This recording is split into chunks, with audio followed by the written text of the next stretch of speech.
Hello，大家好啊！今次想同大家分享嘅小知識咧，就係搽眼霜嘅方法啦。咁40歲之後咧，咁眼部嘅周圍咧就變得更加脆弱啦。咁如果你好暴力咁樣搽眼霜嘅話咧，咁不單止會加深啲眼紋啦，咁仲會堆積去好多脂肪粒添。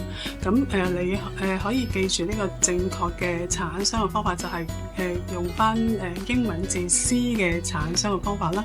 咁由眼嘅外骨啦，跟住搽去中間，跟住搽到去眼嘅外部啦。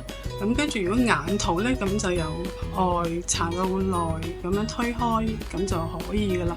咁呢個搽眼霜嘅方法咧，咁可以提拉呢個眼尾啦，同埋激活淋巴啦，咁仲可以令到呢個脂肪粒消除添。